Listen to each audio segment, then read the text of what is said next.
Aujourd'hui, 8 mars, ce n'est pas la fête de la femme, comme ça pourrait être la fête de la saucisse.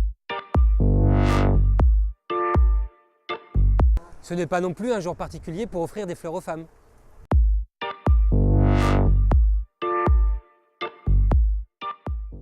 Le 8 mars, c'est la journée internationale des droits des femmes.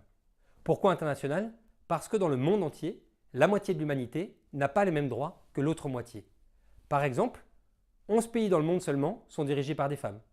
Par exemple, au Salvador, une femme qui avorte risque jusqu'à 8 ans de prison. Par exemple, en Europe, 19 pays refusent de légiférer contre les violences faites aux femmes.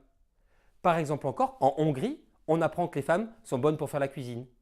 En France, 30 femmes sont mortes depuis le 1er janvier 2019 sous les coups de leur conjoint ou de leur ex-conjoint.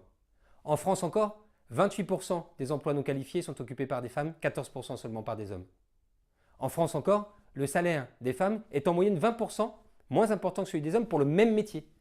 Et en France encore, elles subissent plus largement la précarité et ont des retraites beaucoup plus petites.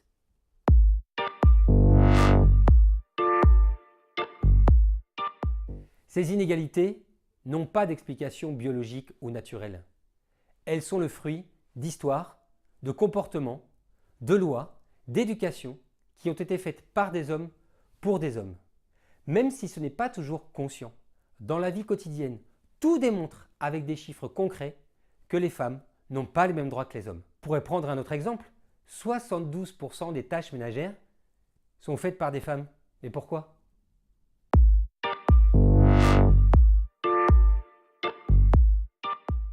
Alors le 8 mars, ça nous sert à porter très haut la voix de la dénonciation. Mais il faut aussi agir tous les jours. C'est la raison pour laquelle, à la CFDT par exemple, nous agissons dans toutes les entreprises pour négocier des accords égalité professionnelle. Nous agissons dans les formations syndicales pour lutter contre les stéréotypes de genre. Il n'y a pas le bleu pour les garçons et le rose pour les filles.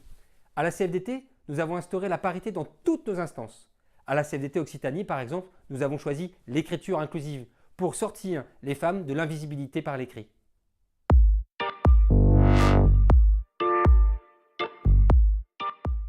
Ces inégalités ne peuvent plus durer.